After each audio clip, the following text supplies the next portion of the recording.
Welcome to WhiskyCast, cask strength conversation featuring news and interviews from the world of whiskey.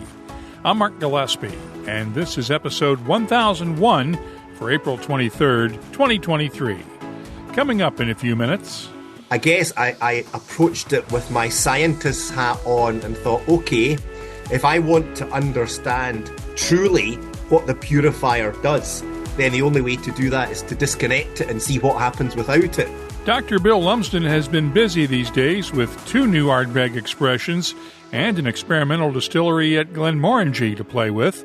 We'll catch up with Dr. Bill later on WhiskyCast In-Depth. I'll also have the What I'm Tasting This Week department, our community segment, and much more. All on this week's WhiskyCast. Hey friends, Gabriel Cardarella here again with Dewar's Scotch Whiskey, and I have to say, Dewar's French Cask Smooth is a double-aged masterpiece, finished in apple brandy cask from Normandy to be unlike anything you've tried before. More in a bit. And now, a message from Robin Redbreast. Small batch. How would you describe it? It's like an Irishman's understanding of baseball. Extremely limited. Proud sponsor of WhiskyCast. Redbreast. Pass it on. Let's get started with the news. It's brought to you by the Dalmore. We'll start in Scotland, where the Scotch Whisky Association has had a busy week. The SWA won 2 out of its 3 challenges during the week after First Minister Humza Yousaf announced a delay in the implementation of Scotland's deposit return scheme until at least next March. In addition, Yousaf also sent a proposed set of alcohol marketing and advertising restrictions back to the drawing board. Those restrictions would have been onerous for the Scotch whisky industry, affecting everything from in-store displays to visitors' centres. Graham Littlejohn of the SWA says the deposit return scheme would benefit from one change, taking glass out of the system. Taking glass out of it would massively simplify the DRS in Scotland, and glass recycling rates, as we already have them, are very high, so there's no need to have glass in the scheme. And the example of international countries who already have deposit return schemes in operation, they take glass out because it makes it simpler, it makes it more cost effective. So that's what we're arguing to the government. And then on the alcohol marketing consultation, which you mentioned as well, the First Minister took that back to the drawing board. We were disappointed when we saw the consultation come out at the end of last year. It was very wide-ranging, impacting the Scotch whisky industry, tourism and other parts of the economy. So taking that back to the drawing board and importantly working with the industry to have measures which do focus on reducing alcohol misuse is really important. I think the business reset that the First Minister announced earlier this week is hugely important. You know, the Scottish whisky industry is a massive part of the Scottish economy. We need to work very closely with the Scottish government, so it's very welcome that the First Minister has recognised that and wants to work with us and other parts of the economy to get Scotland growing again. The SWA's Keep the Commitment campaign suffered a blow when the House of Commons refused to block Chancellor Jeremy Hunt's planned 10.1% excise duty hike. That tax increase takes effect in August and is linked to the inflation rate. Littlejohn says the SWA will keep trying to persuade Hunt to change his plans. In Kentucky, Nelson County's proposed moratorium on bourbon-related construction is also going back to the drawing board. The county's fiscal court decided Tuesday to withdraw the plans for a 90-day moratorium for now. They plan to study the issue and come back with a revised plan later. Imagine keeping a distillery project quiet in Kentucky for any length of time, let alone 6 years. That's what Bob Dylan's Heaven's Door whiskey brand has managed to do. Back in 2017, Heaven's Door quietly started building a distillery in Pleasureville, Kentucky, and started laying down stocks of bourbon a year later. This week, Heaven's Door went public with its distillery, which will open to the public this fall.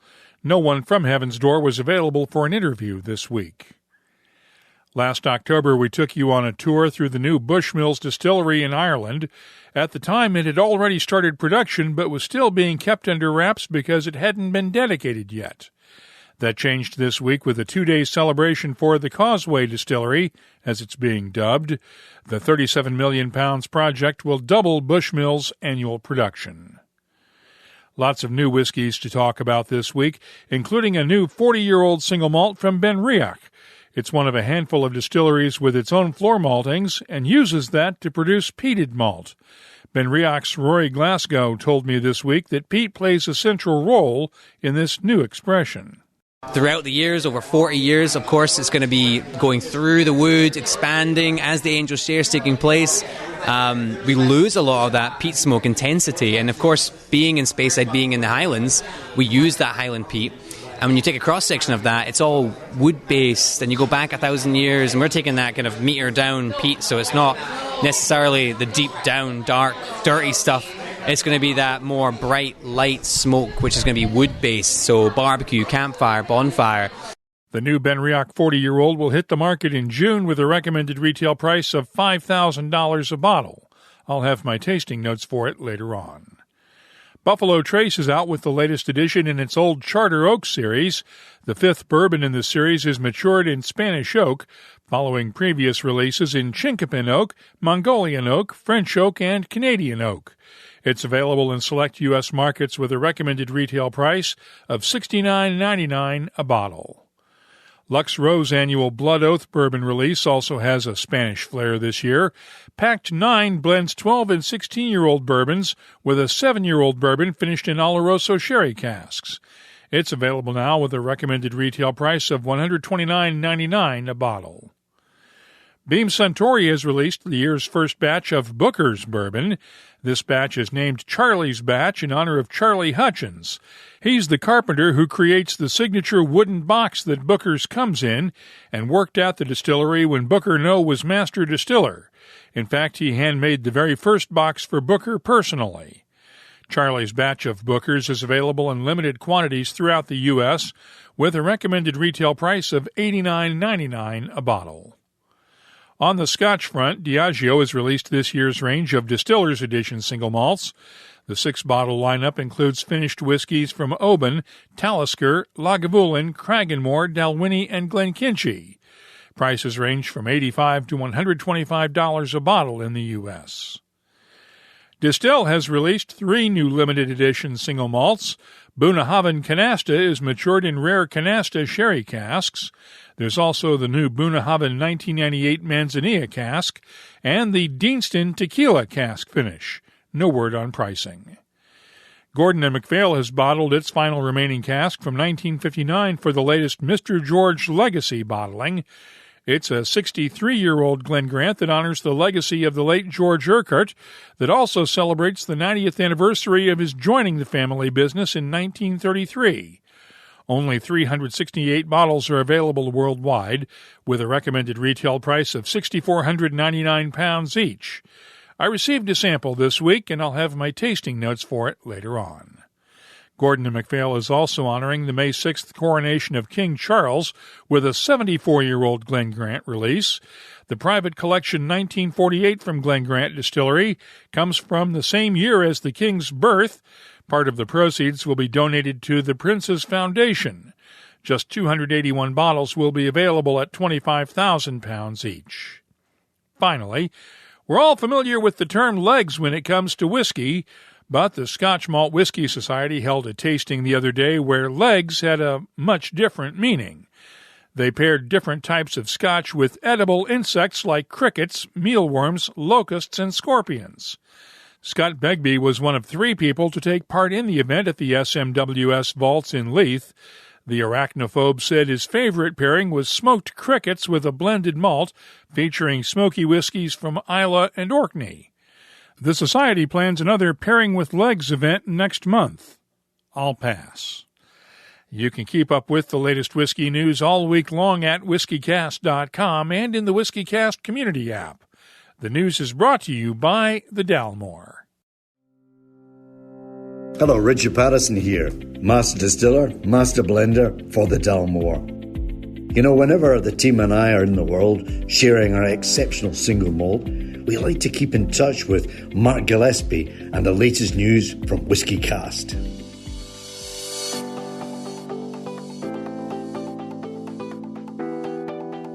Time now for the calendar, brought to you now by our friends at Writer's Tears. The big event this week is the Spirit of Speyside Festival, which gets underway on Wednesday and runs through May 1st. The Glenturret Distillery holds its annual spring fair at the distillery in Crieff, Scotland, this coming Saturday. Bourbon's Bistro has its annual Kentucky Derby handicapping dinner on May 2nd. The Whisky Show is May 6th in Adelaide, South Australia. That same night is the Spirit of Toronto Festival in Canada. Whisky Fest Chicago is on May 12th, and the London Whisky Weekender runs from the 12th through the 14th. Finally, Whisky Live Dublin is May 19th and 20th in Dublin, Ireland. If you're organizing a whisky event, let us know about it, and we'll add it to the calendar at whiskycast.com and in the WhiskyCast community app. The calendar is brought to you by Writer's Tears. Writer's Tears Copper Pot, an 18th century style of premium Irish whiskey, blended from single pot still and single malt. Like yourself, it's one of life's treasured rarities, and what's rare is wonderful. Writer's Tears Copper Pot. And now, a message from Robin Redbreast. So, in Spain, they call Redbreast Petit Roco. It's me, but a touch more exotic. Kind of like a Redbreast PX edition. Finished in Pedro Jimenez casks, adding a velvety and decadent dimension. You know, I won't lie. A climate like this makes me wish I was a migratory bird. Proud sponsor of WhiskyCast. Redbreast. Pass it on. WhiskyCast In-Depth is brought to you by Mortlock and the Classic Malts lineup. Ardbeg is getting ready for the Fay Gilles at the end of next month with 2 new releases, at a time when the distillery is coping with the loss of peated malt from Diageo's Port Ellen Maltings. I spent some time on a Zoom call this week with Dr. Bill Lumsden, catching up on things at Ardbeg and Glenmorangie. Let's first talk about the 2 new Ardbeg releases you've got out this spring. Heavy Vapours is the committee exclusive, right? Yeah, this is it's the committee exclusive version of this year's Ardbeg Day release. What makes it unique? You didn't use the purifier on this one, right? That's correct. Yeah, it was an experiment that Gillian and I were desperate to carry out. I mean, and we're going back. It was almost one of the first things we did when she joined me, Mark, about 12 years ago. And there was no means of switching the purifier on or off, which is interesting because Dave Broom, you know Dave Broom, he had said to one of our PR girls that Ian Henderson claimed they used to regularly do that at Ardbeg, but that can't be true because there's absolutely no means of doing it. The way the purifier is set up, the only way you cannot use it is to do what I did and completely disconnect it. Why? So why did I do it? Yeah, why disconnect it in the first place? Yeah, because we knew that Ardbeg lent a lot of its particular style to the presence of the purifier on the spirit still. And, you know, it was only in the last few years, Mark, that we've actually expanded at Ardbeg. So we now have two spirit stills. There was only one for many, many years. But we reckon that some of the incredible complexity that you found in Ardbeg, in amongst all the smoky notes, was due to the extra reflux that you get from using a purifier. And, you know, it's the same story at Glen Grant and at Pulteney, where they also have purifiers.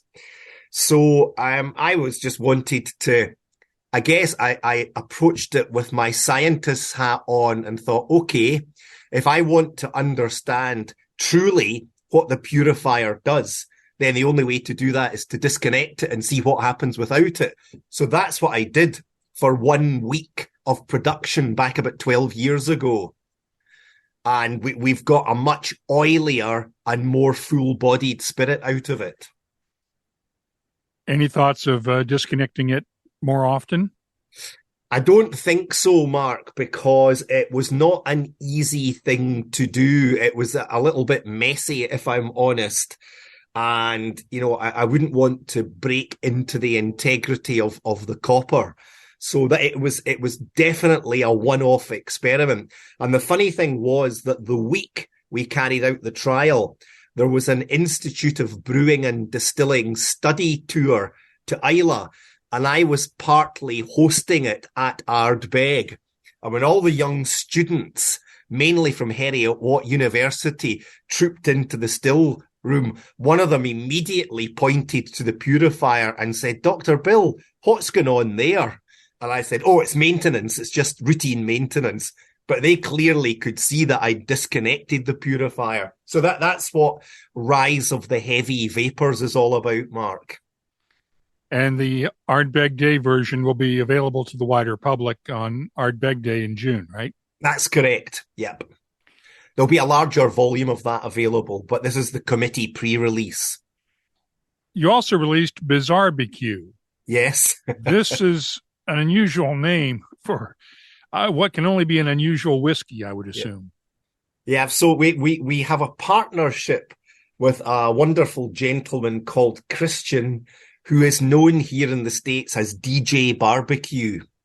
And, you know, I don't know if you've heard of him or not, Mark. And, you know, he's written a lot of barbecue cookbooks. He is a DJ, as the name DJ Barbecue would suggest.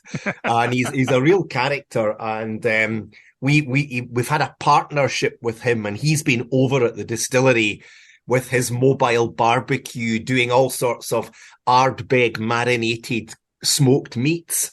But we thought, right, well, let's celebrate the partnership by actually releasing a whiskey. So I created something which I wanted to reflect the kind of characteristics of barbecue flavors. Now, I need to be extremely careful what I say here as I'm being recorded. But there's 3 different styles of Ardbegs in there, one of which I'm not really able to mention because I did play around with different ways of toasting and smoking casks. And let me guess, probably would run afoul of certain regulations. Well, there's a possibility that it might be viewed as non-traditional.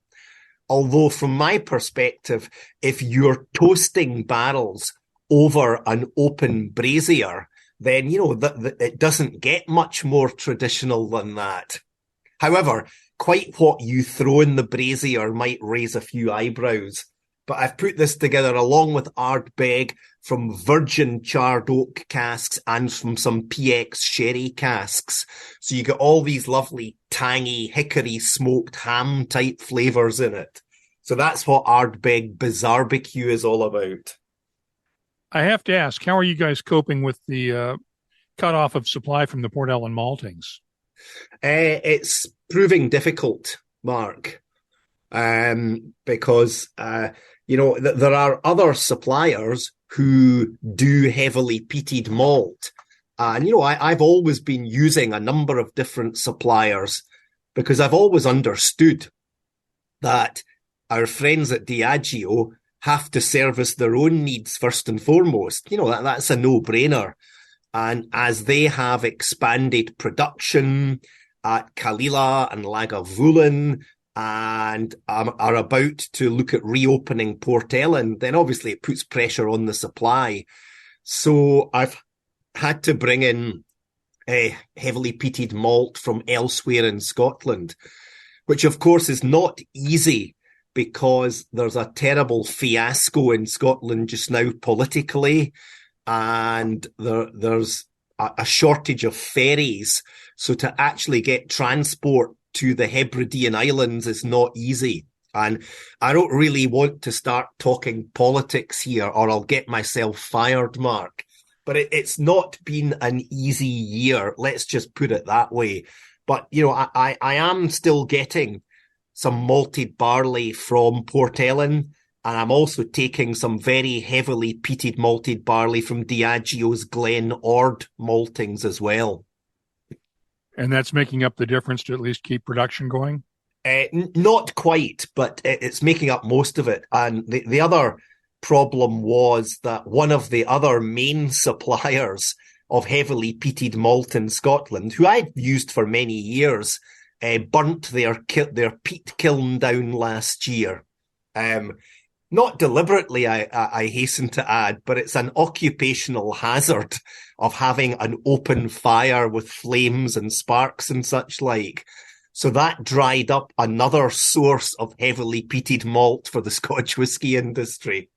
So it was kind of the perfect storm. And certainly last year in 2022, I made a bit more than I would normally make of unpeated Ardbeg. And, in 10 or 12 years' time, Mark, probably my successor will have fun releasing some new limited Ardbegs from that production. What does unpeated Ardbeg taste like? Off the still. Unpeated Ardbeg is very lovely. And, the best way I could describe it is if you think of something like a lemon cheesecake. So, you get these lovely citrusy notes, particularly lemon and a bit of lime, and you get these nice sort of cake pastry type flavors. So it's a very acceptable single malt in unpeated form. And we actually bottled one way back in the day, Mark. We called it Kildalton. And there was two releases. There was a Kildalton from 1980 and a Kildalton from 1981. And if you can get hold of these, I've actually still got some miniatures in the house of them. If you remind me next time I'm over, I'll try and bring one for you. But yeah, it's a very elegant whiskey with quite different flavors in it. I'd love to try that.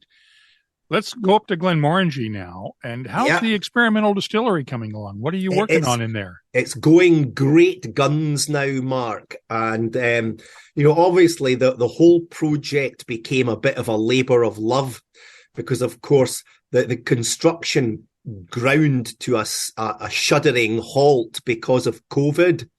So it was eventually 3 years later than I had anticipated.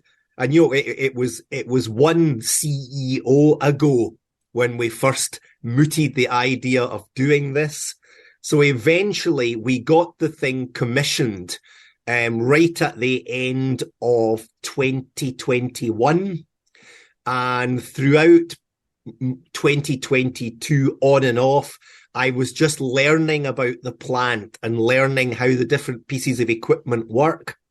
So I now have a very, very rigid and robust program of production for the Lighthouse for the whole of 2023. And I've split it into 12 separate experiments.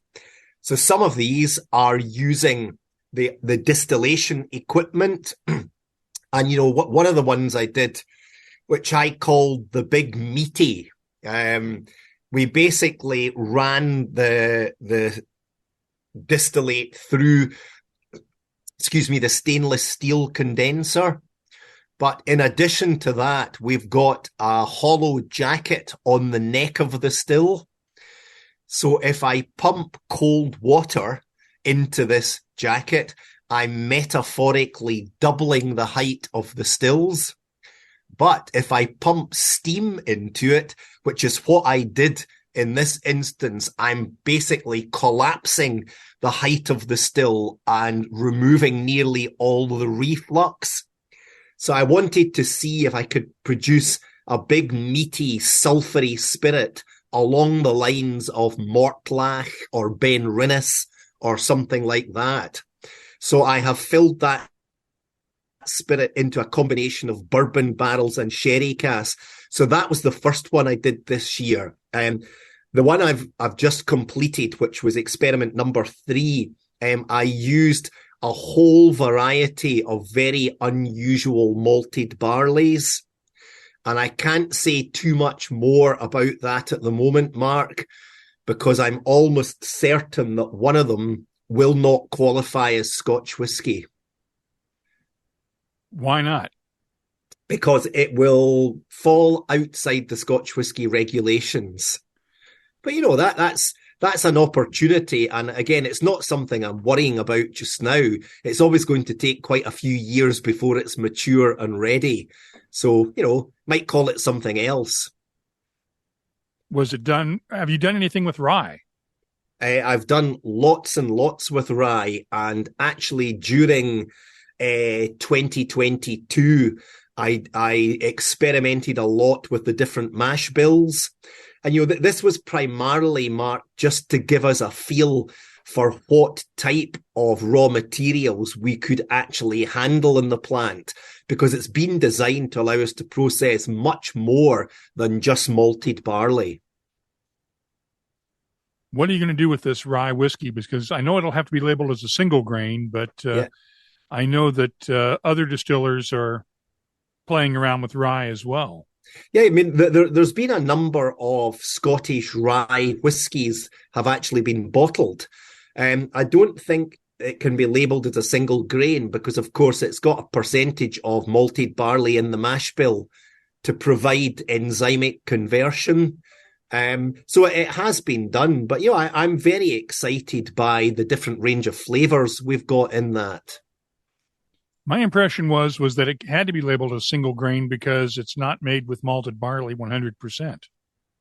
And that single grain was the only way you could describe it. Well, I'd have to check the details, Mark. You may well be right there because, of course, a single grain from Cameron Bridge, for example, would have a percentage of malted barley in there. So I think you're probably right. But, again, I'm not worrying about these things. It's all about experimenting and trying different flavours. And I'm smiling here, Mark, because I actually am part of an industry committee, a Scotch Whisky Association committee, which is re-examining the Scotch whisky regulations just to make sure that they are still fit for purpose. We should discuss that because this will be the first revision since 2009. What is the committee discussing? Yeah, well, it's not necessarily a case, Mark, that there's going to be a revision. There might not be. It's myself and quite a number of my peer group in the industry are on this committee, but we might decide that everything is absolutely fine as it is or not. We've only had one meeting so far. So we've gone through the regulations in terms of distillation and fermentation. And the next meeting, which is next month, we'll be looking more closely at maturation. This must be an interesting project to work on because what you're deciding in these meetings could shape the future of Scotch whisky for generations. Yes, that's absolutely the case. So, but as I say, we're not rushing into this headlong because we want change. That's not what this is about at all. But it's just a reflection of the fact that we're very well aware that there's great whisky being made in many other places in the world. So we just want to make sure that Scotch whisky remains relevant and competitive and top quality. What else are you working on these days? Because this is enough to keep anybody busy, but I know you've got other stuff going on too. Yeah, I mean, there's just a constant demand for innovation and new products, Mark. So I've got a pipeline. You obviously, you remember A Tale of Cake, right? A Tale of Winter, and A Tale of the Forest, which used the alternative kilning procedures with different combustible materials. I can't remember if I chatted with you about this or not. It was just last year we launched A Tale of the Forest. I think we did talk about it briefly at one point. So I have a pipeline with about 5 or 6 potential new products in that. And, I'm approaching this in a slightly different way from the way I used to do the private edition, because the private edition was very ruthlessly focused on one aspect of the production process, whether that aspect was the barley variety or the fermentation with the wild yeast or whatever. But with the A Tale of series, I'm giving myself a bit more leeway to try different things. So a lot of these products will be blends, if you like, not blended Scotch, still single malt Glenmorangie, but where I've married together various different styles. So the next one, which will be released later on this year, pays homage to my love of Japan.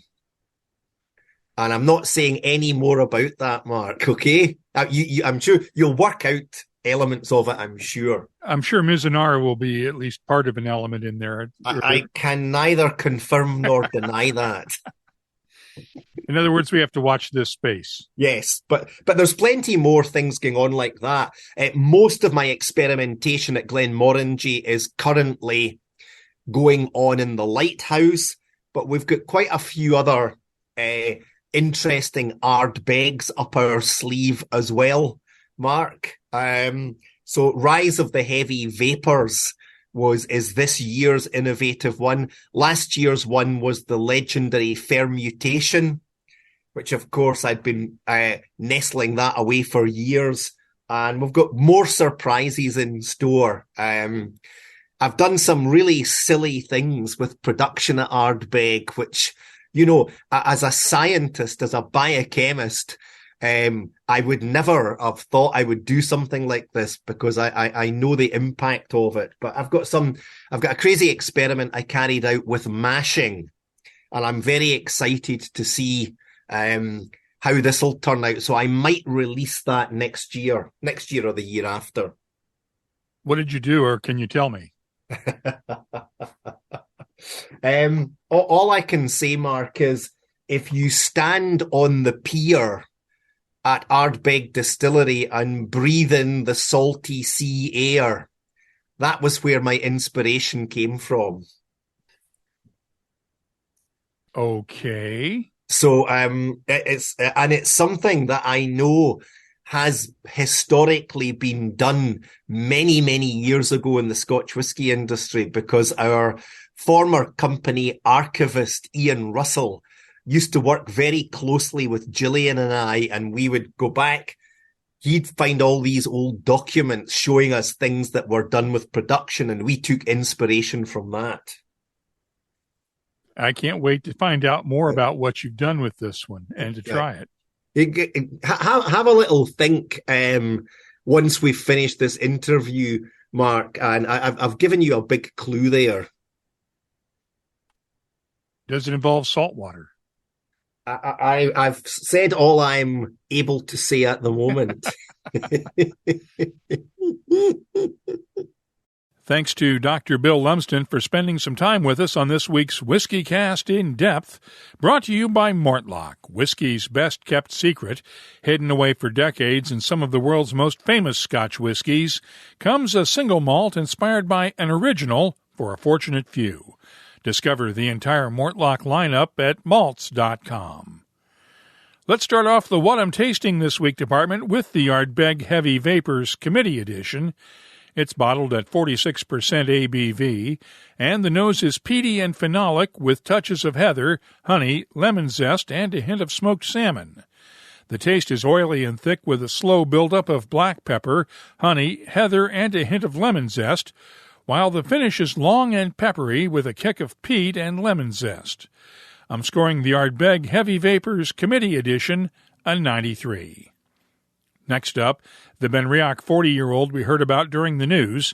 It's bottled at 43.5% ABV, and the nose has touches of cooked fruits, toffee, red grapes, honey, and a gentle smokiness. The taste is full of tropical fruits, green apples, milk chocolate, honey, and toffee. The tropical fruits linger on the finish along with a gentle warm smokiness that fills the throat. I'm scoring the Benriach 40-year-old a 95. I mentioned Gordon and MacPhail's Mr. George Legacy Glen Grant 1959 during the news as well. It's bottled at 56.5% ABV, quite strong for a 63-year-old Scotch. The nose is fruity and vibrant with touches of grapefruit, apricots, honeydew melons, and dried flowers. The taste is equally fruity and vibrant with notes of apricots, grapefruit, wood spices, honey, and just a kiss of smoke. The finish is nice and long with wood spices and dried fruits, and I'm scoring it a 94. Finally, let's look at the first Booker's Bourbon release of the year. I mentioned Charlie's batch during the news.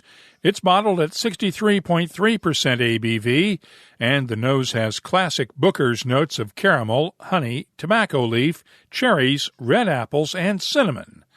The taste is thick, mouth-coating, and spicy with notes of black pepper and cinnamon, while touches of red apples and honey come out as the spices fade. The finish is, of course, long and spicy. I'm scoring Charlie's batch number 2023-01 of Booker's Bourbon a 93.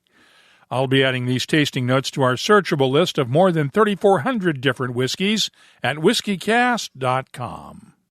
Gabriel here again. Dewar's Master Blender Stephanie McLeod has been doing some amazing things with cask finishing lately, and Dewar's French Cask Smooth is no exception. It's the 5th edition to the Dewar's Cask Finishing Series. This 8-year whiskey is double-aged, then finished in Calvados casks to blend together the best of Scottish distilling and aging with the finest in French brandy maturation. The nose is sweet honey and citrus in perfect balance. Taste it, and you'll get this unmistakable note of baked apple, citrus, and a hint of cinnamon spice.